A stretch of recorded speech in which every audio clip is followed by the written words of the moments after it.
There are 60 something color chips within Splatoon 3 side order, but which ones are the very best when going through a run? Now, I have played several hours of side order doing hackless runs with every single weapon in the game, which I have in fact completed.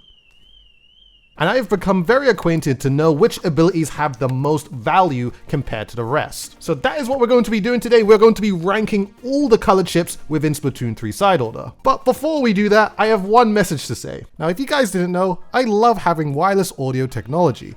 But when I'm outside touching grass, I don't want to have to use these headphones to listen to my YouTube videos or music. To take these off, I would actually rather to listen to these earbuds right here. Today's video is sponsored by Raycon. Now, you've probably seen earbuds quite like this that cost an absolute fortune, but the thing about Raycons is that it proves that you can pay half the price for top quality earbuds. It's actually really impressive. From my own experience with Raycons is that the sound quality is just absolutely amazing. And if you know me, I have tested several different pairs of headphones, whether it be wireless or wired or anything like that. And it's just that these little things are just as good as all of them. One of the things that I really love about Raycons is that they come with custom gel tips, so you can customize your earbud for the perfect fit in your ear. Of course, they come with other things like noise isolation, earbud tap functions, awareness mode, and one thing that I really love is that it's water resistant. So if you guys didn't know, I am a skateboarder, and if I want to go ahead and listen to music or listen to a podcast while I am skateboarding, then my Raycons allow me to do that in a low profile way. So basically what I'm trying to say is that Raycons are awesome. They're very affordable, and if you'd like to get a pair, I would highly recommend you check out my special link in the description for 15% off your order at buyraycon.com/dude. If you do, let me know because you might be a contender to be just as cool as me. Thank you very much again, Raycon, for sponsoring this video. Here we are at the tier list. We have X, S, A, B, and C. This is the table that we're going to use to be able to rank all these color chips that we have right here. Now, I'm going to make this very clear. With this table, it is in context of a hackless run, meaning you cannot talk to Marina to add extra things like extra damage or weakening the gelatin's shield, because if that was the case, all of the damage perks would just go into C tier, and that would not really make any much sense. So, let's get started, and I think the first thing that I'm going to get started with is the Pearl abilities. Now, I'm actually just going to go ahead and throw all of the abilities that I feel deserve to be put here, and I'm actually going to put these all right here. Oh wait, we have one more. So, the Pearl Burst Bomb, I don't feel like it does that much, although it can paint, but it's like one single burst bomb, so it's just like, It's kind of the same thing for Ink Mine and Splat Bomb because they only do so much in terms of taking out gelatins, and I feel like the amount of damage they inflict at the lowest level is just not so worth it. With Pearl Drone Flying, actually, I'm going to move Pearl Drone Flying up to here because I think paint is very important, so that's a mistake. With Pearl Drone Items, I feel like it only does so much, so it's just a bit And then we got the Killer Whale and the Ink Strikes, which I feel like are the two strongest things, especially if you do get to the point to be able to charge it up fully. And it will generally take out a lot of enemies very quickly if it's charged up correctly, so yeah, I think those two perks deserve to be in there, or these three perks deserve to be in A, and these deserve to be in B, and then Burst Bomb being in C, so I feel like that's fair, and that's just my opinion on that. Now, we're going to go through this bulk right here, which is basically the main firing speed for certain weapons. So we're going to go ahead and put this one here, we're going to put this one here, and this one here, and we're going to put Quick Charge in X. I believe Quick Charge deserves to be an X. So I know all of these perks do the exact same thing depending on what weapon you use, of course, as you can see from the icons. And you also might question why Quick Charge is just put in X compared to what the others are in S. So I'm going to explain real quick. So let's just talk about main firing speed, why it's so good. Obviously, it does two things for you. It increases your DPS, so that's your damage per second against all gelatins in the game. And something that you might not think about too is that it also increases your paint coverage, which is extremely good for side order because you want to be able to make sure that you have as much paint everywhere or whenever possible. So it's something that you don't think about, but it really does because, of course, if you're shooting more, you're putting more ink on the floor. So that's very good. Quick Charge. So why have I put this specific chip in X tier instead of S tier like the other main firing speed chip abilities? So I'm just going to say it's this straight away. The Splat Charger in Splatoon 3 side order is by far the quickest, or I'll just say the best weapon to actually do things very quickly in side order. And being able to shoot your charger almost instantly, just creating a line of paint, especially if you pair it with main range as well, it's just so useful to be able to reach things very quickly. So that's why I put Quick Charge there. The other great thing is that Quick Charge also helps with using the Splatling as well, so you can kind of pair these two together, which just makes it super splatling. I feel like I've had one run with that before, and it's very, very nice. But quick charge in almost any situation is extremely valuable. So when you do see it in a side order run, it's almost all the time a must to pick up. Right, so we're moving on when we have a lot of the damage perks, and I'm gonna go ahead and straight away put all the regular damage perks. This would include ink damage, close range damage, and distance damage, all in A tier. I'm going to also put splash damage in A tier. I also put sound wave damage in, I'll put it in B tier for now. Although sound wave damage is very, very good. It's probably in the in-between of A and B, to be very honest. And poison ink, we all love poison ink. Everyone talks about poison ink.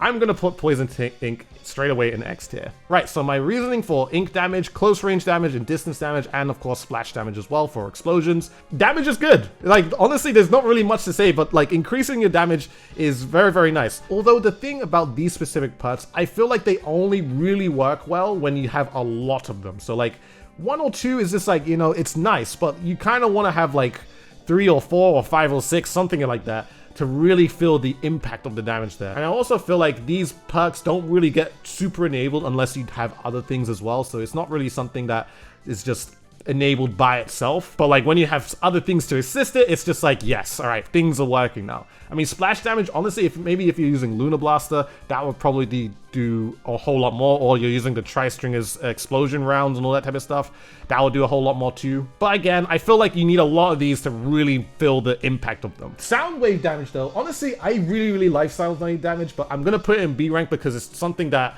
is not super vital or necessary, but it's very, very nice to have when you can use it. I feel like a lot of things have to go right with this. Like if you're doing a hackless run, the only type of perk or the only things that are going to really benefit from sound wave damage is if you are using Wave Breaker or if you're using Killer Whale Pearl Drone or something like that. When you are using Wave Breaker though, I feel like when you have at least 2 of these, it's very, very nice. But at the same time, you have to have a Wave Breaker, and of course, you have to have Killer Whale Pearl Drone. So it's just like, you need to have about 3 things on your palette just to really enable this for it actually to do a whole lot of damage, where it's just like, okay, yes, we're actually cooking something now. So that's where I feel it's necessary to put them. If we look at something like Poison Ink, which is why I put this in X, it's because that one thing of Poison Ink goes from 100 damage to 300 damage, and the difference between 100 and 300 is huge. It does so much for your side order run, and I feel like when you get one Poison Ink, you don't necessarily need to get another one. Like, you can get it up to 400, 500, 600 if you really want to,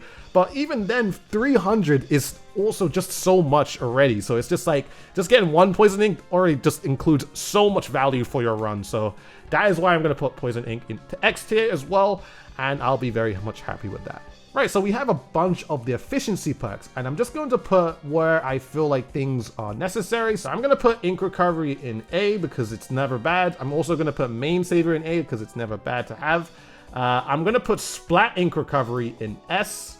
I'm also going to put Mobile Ink Recovery in S. I'm going to put Ink Saver Sub in B, and I'm going to put Ink Bottle Drops in C rank. Splat Ink Recovery and Mobile Ink Recovery, they're both very good. Of course, they say exactly what they do. If you splat enemies with Splat Ink Recovery, you're going to get like about 2% of your ink tank back, which is extremely good, especially if there's a large horde of enemies. Mobile Ink Recovery works with almost anything. Like, I'll say it's honestly better on some things, but not everything. Like, if you're using something like this with Octobrush or Splat Roller, you will basically never run out of ink. It just cooks, and it's just like 1 or 2 of those are just enough, and you don't really need anything else. Like, it just does that much for you because Octobrush, you're moving so quick, so it's just like, all right, no brainer. It might not work so well with something like a Splatling or something that moves slower like Tri-Stringer as well, but a bunch of other weapons, especially if you're just swimming around too, that does, you know, does some good for you. Yeah, no, these 2 perks are very, very good. Ink Recovery and Main Saver.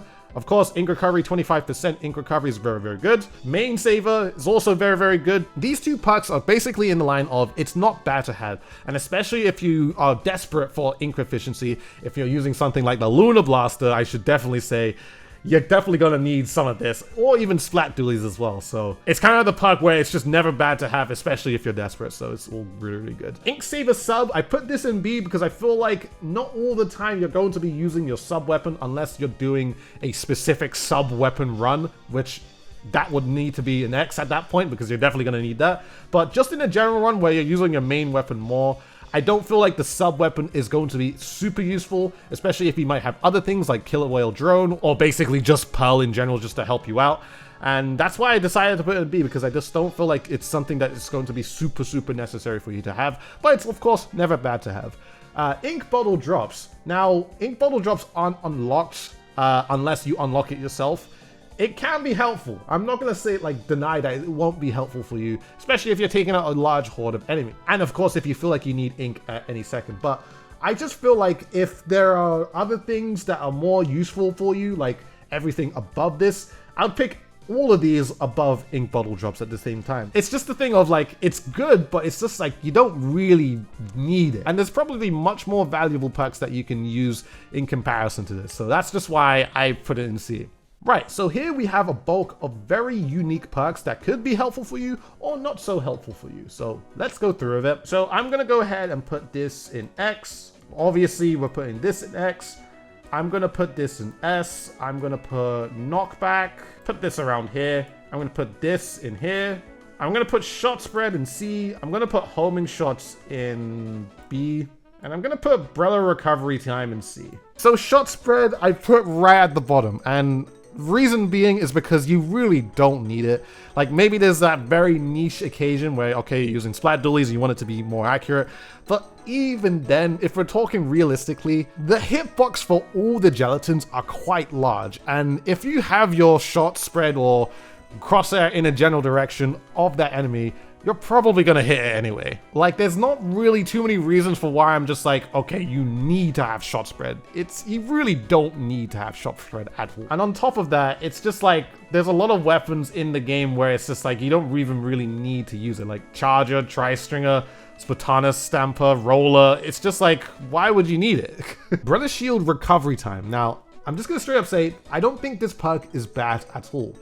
I just think that if you do pick this, you won't be able to pick this, which is, I feel like, miles better. I feel like when you have your Brella shield attached to you, it keeps you safer in a way. Which is why if I am on a Brella run, if I see this, I'm not going to pick it because I'm going to be wanting this, which I'm going to go ahead and explain. This is basically Brella no launch shields or whatever it's called. And this is great because all you need to do now is just hold the ZR button and you're constantly shooting with the Brella shield. And that's amazing because it keeps you protected and it allows you to take out enemies on the other side as well. So I love that about this specific thing. This is also so good because it even gives you more finger stamina. Instead of having to constantly click the ZR button because you're playing the Brella, it's just like, now I can just hold it. And that's so valuable for me. So at least now I'm not destroying my hand just trying to play Brella. I can just now hold it. So it's a strange way to actually rank something, but I feel like it definitely deserves to be an X rank just for that reason, because it will do a lot for you and all you need is one perk for it. So it's very good. I'll go back down to B rank right here. Homing shots. Now, homing shots, if we're talking charger only, this is obviously X tier, but in every other weapon, it's kind of a perk where you don't even really want it, because it can either be really good for you, of course, making everything much more accurate, or what it can do is completely throw you off. Like, let's just say there's a large horde of enemies and you're trying to run away and you're trying to shoot a certain space, and then homing shots is just like, wow, wait, let me shoot this instead. Especially if you're playing like a Splat Zones game type. It's just like, that is so not helpful for you. Like, in the context of every other weapon that's not a Splat Charger, that's just not helpful at all. So I put it in B because it's just that in side order, you want to have some consistency, right? And I feel like Charger is the only thing that's making this go from C to B, because the Charger is amazing with this. So I've put it here for now, especially within a hackless run. Like, you really want to be making sure that you know what you're hitting. And yeah, I think homing shots that deserve to be there, and I think that's fine if you put every single other weapon in consideration. And of course, if it messes you up too. Explosion knockback radius is pretty good. It's not the best. It's something that I won't like be like, oh, I need to get it straight away. You tend to see it more with your sub weapons or any sort of explosion, which can be helpful, but you're only going to be able to see it so much. So that is basically why I put it in B. It's not bad. Of course, if you have a lot of it, it's going to be pushing enemies very far, which is why, of course, I put knockback itself into A rank because it's pushing enemies back very, very far. I put it here because you're getting way more value from it because you're using your main weapon. So that's why I put it here. This is Splatling recovery. So you normally see this with the ballpoint Splatling or the Nautilus Splatling just in the main game. I put this in S because it's really, really good just to be able to have more control over your Splatling. So that is why I put this here. And now we move on to the bulk of range stuff. So I'm going to put these in their respective categories. I'm going to put this here. I'm going to put this, I think, there. This here, this is ink coverage. This is rolling coverage. Slash damage, I feel like that will be B as well. Hindrance at X. Actually, I'm gonna switch this with this. Actually, there we go. I think that's perfectly fine. Okay, to explain my range tone picks, I put these at B because I feel like ink attack size only does so much. If you're using roller, this is amazing. If you're using like a splatter shot or charger or anything that's very, very specific, it's not that great. This is only really good with Octobrush and Roller, in my opinion. Maybe there's also one other thing that I'm missing, but the first things that come to mind, I feel like this is amazing part for that. But if we're talking about context with every other weapon in the game, it's just not so necessary. Same thing with Splash Radius. I feel like this is very, very good. It's actually good for inking as well, but at the same time, you really have to utilize your sub-weapon a lot more, or any sort of explosion radius or anything like that. That has to be super utilized, so it's just like, it will do more, especially just getting more paint on the ground, but it's just like, Rolling paint coverage is also nice, but I also feel like you need to have a lot of damage to also pair with this, because if you're using roller and you don't have a lot of damage, then this really can't be utilized that well, because you're going to just be bumping into hordes of enemies, and then it's just going to get really, really awkward. So you need to pair that with that. But at the same time, I just feel like there's something better than having this, like, which is literally main ink coverage. Like, if you see main ink coverage, you pick this above this every single time, because I feel like if you're using roller or even Octobrush, you're going to be getting more ink on the ground just by using this, just in general. So it's just better to go with main ink coverage instead. Main weapon piercing, I think it respectfully goes in A, because not every single weapon needs it. And of course, some weapons already have a little bit of main piercing anyway. So it's just like, you don't really need a lot of it. And I don't feel like it does more than like things like sticky ink or poison ink. But it's very, very good. If you do see main piercing, definitely get it if you do see it. So that's why it respectfully goes in A. And at the very top, we have range. I mean, honestly, range, it doesn't really need much of an explanation. If you have more range, you can reach things much further, so it's great, especially if you're reaching the sniper enemies or anything like that from afar, or if you're reaching the flying inking guys. Those guys are very, very annoying. This is so good for it. Main range is so amazing. And hindrance damage multiplier, I'm going to put it right next to the 3 trio, because I think this is like the best 3 things that you can get in the game. All you need is one of them. Hindrance damage is very, very good, because if anything is stuck in the ink or in toxic mist, this is going to multiply the damage much more, or add much more damage onto that gelatin as well. So this is extremely good. Get it when you need. You don't need to have 2 of it, but just having 1, very, very good. If you see all these 3, you see they all look the same. It's just like it's like it's meant to be. You want to get all 3 of these perks, and you basically have a run after that. So it's great. Okay, so mobility. Let's go on with this. So I believe this is lunge attack. I'm gonna put that in C. I'm gonna put run speed and swim speed at B. Actually, no, I'm gonna put them in A. Extra dodge roll, I'm gonna put extra dodge roll in B. Stored charge, and not necessary. Rush attack, X. Rush knockback at probably C. Squid attack is probably B. Rolling dodge roll attack, probably B. Okay, so my reasoning for why I've put so many of these at C. The lunge attack, I don't feel like when you're using Splatoon Stamper, you're using the lunge attack so much, or just like sitting on the floor doing a lunge attack. I feel like that puts you more in danger if you ask me, but I don't know, depends on the person. I don't feel like dodge rolling is super necessary when you're using the Splat Dualies.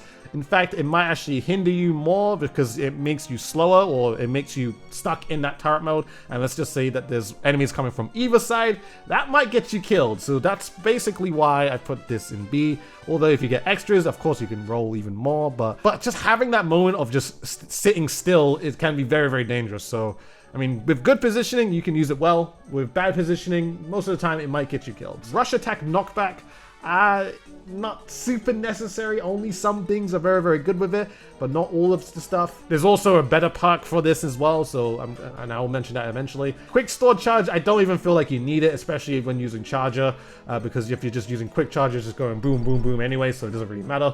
Dodge, roll, attack, I feel like it can be very, very nice, because if you can roll into enemies, that can be cool. It's like using the Salmon Run Grisco dualies in a way, so I mean, yeah, that's quite cool. Squig attack roll, same thing. In main game, I squid roll almost all the time. In side order, I don't catch myself doing it that much. So it's just like, it can be nice sometimes, but if you don't utilize it that much, you're not going to see much value in it. And I feel like you might need to power up with other stuff, with like other knockback stuff, or like a bunch of different things to really, really power this up too. So swim speed and run speed, I mean, it's always good to have some mobility, so that's very, very nice. Honestly, I might actually move this specific run speed ability in S, mainly because if you're using Octobrush or Roller, this can be very, very good, just being able to get to one side to the other, and you can actually complete some of the stages very, very quickly with this. So, and at the very top, I've actually put Rush Attack at the very top, because depending on the things that you might have, whether it be Kraken, Resider, Octobrush running, Roller running, or if you actually use one of the Beyblade type of gelatins, I don't know what they're called, I don't know what any of the gelatins are called, but if you use the Beyblade one, you guys would probably know which one I'm talking about, but you hit one of those guys and then you shoot like the guy into something, the amount of damage this does with Rush Attack is insane. If you ever do get the opportunity to get Rush Attack, just to be able to check the Beyblade's damage, these do so much damage, and it's really, really good in a hackless run, so that can be very, very helpful for you, and I would say pick that up if you do see it. Right, so we have 2 more bulks left. We have the drone charge and special charge stuff, and then we got the max chain or lucky chain stuff. Let's get through it.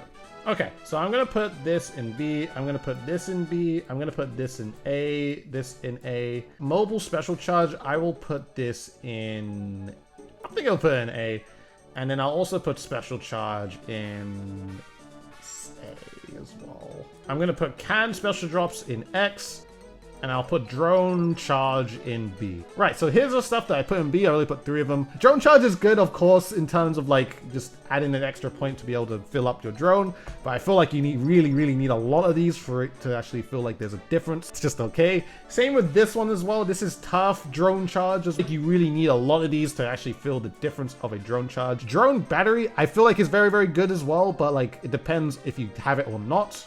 I feel like you also need to see Pearl as well for you to actually warrant getting this. So I put it in B for that reason, because it's just like, you could see this and you could get it, but you have no value for it because you don't have Pearl. And of course, if you do get a Pearl danger level, then you're just not going to see this at all. Splat drone gauge is very, very helpful, because I feel like if you're fighting a ton of enemies, then you're going to be really filling up Pearl's special meter very, very quickly. So that's very good. Same with mobile drone charge. If you're just moving around anywhere, you're going to be filling up Pearl's drone just on the fly. So I feel like this is just miles better when it comes to compared to any of these. So it's just like, this does just so much more work compared to all of them. So moving on to special charge stuff. Mobile special charge, very, very nice. Although I put it on the same rating as just regular special charge, because there is one special charge that I feel like does the best out of all of them. And that thing is canned specials. And why I've put canned specials at X rank out of all the other ones is because I feel like this has the most value out of all of them. The thing about canned specials is that if you pick up just 1, it fills up half your special meter. If you pick up 2, then it fills up the whole special meter. On top of that, when you get 1 canned special drop, just in general, it goes up to 4%. If you get 2, it goes up to 7%. And 7% is huge. It's actually amazing, let me say. This is very, very good in the later rounds because you're going to get your special much quicker, and it also refills your ink tank as well. So it just does so many things in just one. And let's just say that you're throwing this at your enemies, just throwing the specific special to defeat a horde of enemies. It's just going to only up your max lucky chain as well. So just by doing that, it's going to give you more can specials because of the max lucky chain and just because of the ability just working hand in hand. So it's just like, you just constantly, recurringly refill your special, refill your ink tank, and just kill enemies just by using the can special. So I think it's one of the best lucky chain things in the game, besides one other one. But yeah, very, very good. Best special charge perk that you can get. And we have the final bulk here, so I'm going to go ahead and straight away move this to here. I'm going to move this to here. I'm going to move this to around here. I'm going to move this. I think that I'll move this here as well. armor drops there, and lucky bombs at the top. Right, so my explanation for this: tough lucky chain, I feel like only goes so much. I feel like you are better off just shooting the enemies instead of just focusing on just getting a little bit of paint down every now and then. So tough lucky chain is probably not so worth it in many cases. Lucky chain time, I think it's okay. It's never a bad thing to have, but at the same time, if you're at the later rounds, you're fighting enemies constantly, you're not going to really notice the difference. So it's just a bit like, maybe I don't need it that much. Armor drops, never bad to not have, never bad to have at the same time. So that's why I put this in A. So it's very, very good. Max lucky chain, to up the max lucky chain, this is extremely good, mainly because when you shoot a bunch of enemies, it exceeds past 10, goes up to at least, I think, a total of 40, I think, if I'm not mistaken, not too sure, but this ups the rate of being able to actually get your more can specials, more disc drops, which I'd say, of course, S rank for disc drops, because we all know the Pearl Boom Blast thing is just so amazing because it clears up the entire stage, and if you can get any chance to get more of them, very, very good for you. And of course, paired with Max Lucky Chain, extremely good. Now, the last lucky thing that I put is the Lucky Bombs, which can only be unlocked if you see it. Lucky Bombs is honestly one of the best perks in the game, much like this whole trio, but one of these gives you about 15% rate of Lucky Bombs. Basically, when you shoot an enemy, a little like egg-like bomb thing will come out of the enemy, and it has the opportunity to blow up other enemies next to it, so it's just a bit like, okay, that's quite nice. And of course, that also just only increases your lucky chain itself. It also puts more paint on the ground, and it just allows you to just save some of your ink tank too, because the lucky bomb's going crazy, just blowing up everything. It's just like, well, okay, thanks, game, just allow me to do that. So yeah, lucky bombs, honestly, amazing. If you've seen my Lunar Blaster run, I think lucky bombs actually basically clutched out the entire run of this. So yeah, no, lucky bombs is amazing. So, and yeah, this is the placement I feel is completely necessary for all the perks within Splatoon 3 side order. I feel like they all make sense in a hackless terms of ways, or hackless context, however you want to call it. And I think up the top here, these are very much the best perks and give you the most value for almost anything. So if you do see some of these perks within X and S, it's kind of just like oh, I might want to get one of those. So yeah, honestly, that's just how I see it. Like, this is my tier list, and I know there's gonna be some people are gonna be like, no, I want lunge attack to be X tier. It's just amazing. It's great. But at the end of the day, this is my tier list. This is just what I think, and you know, let me know in the comment section below what you guys think of my tier list. Do you think you agree with some of this stuff? Do you think things should be higher? Do you think things should be lower? I mean, what are your experiences with side order? Let me know in the comment section below. And yeah, guys, I appreciate you guys watching this video. Hope your side order runs have been going well, and I hope actually this helps you to actually decide what perks to actually choose when going through a side order run, because at least in the hackless terms, this works very, very well for me, and I've always had most of my success when I do see some of the higher tiered perks there. So yeah, let me know in the comment section below and all that type of stuff. Make sure to like and subscribe and all that type of stuff, and check the description below for Raycon as well. Would very much appreciate it. And yeah, that's all I gotta say. Thank you very much, guys, for watching, and I shall see you guys in a future video.